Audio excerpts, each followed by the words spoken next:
दिनांक 29 मे गुरुवार रोजी सायंकाळी 7 वाजता ओझर भाजप मंडल अंतर्गत अहिल्यादेवी होळकर त्रिशताब्दी जयंती उत्सवानिमित्त महाराणा प्रताप यांची जयंती साजरी करण्यात आली। यावेळी दिलीप शेठ मंडलिक, ओझर शहर मंडलाध्यक्ष श्री संतोष सोनोने, समिती संयोजक विशाल भामरे यांच्या प्रमुख उपस्थितीत साजरी करण्यात आली। ओझर भाजपचे पदाधिकारी वास्तुविशारद श्री रवींद्र प्रभाकर घोडके यांची ग्राहक उपभोक्ता संरक्षण समितीच्या ओझर शहर अध्यक्षपदी नव्याने नियुक्त झाली। यावेळी भाजप ओझर मंडलतर्फे त्यांचा सत्कार करण्यात आला। या कार्यक्रमासाठी ओझर भाजप मंडलातील पदाधिकारी व कार्यकर्ते, नागरिक मोठ्या संख्येने उपस्थित होते।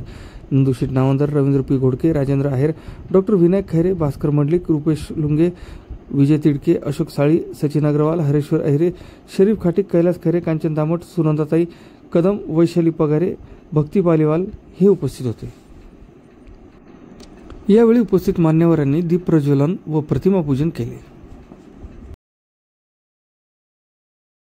भारतीय जनता पार्टीचा जो आपल्याला वरतून जो कार्यक्रम आलेला आहे, अहिल्याबाई होळकर यांच्या 300व्या जयंतीनिमित्त आज आपण ओझर शहर भारतीय जनता पार्टीच्या वतीने शूरवीर महापराक्रमी असे महाराणा प्रताप यांची जयंती ओझर शहरात साजरी करत आहोत। सर्वांना मी त्यासाठी शुभेच्छा देतो।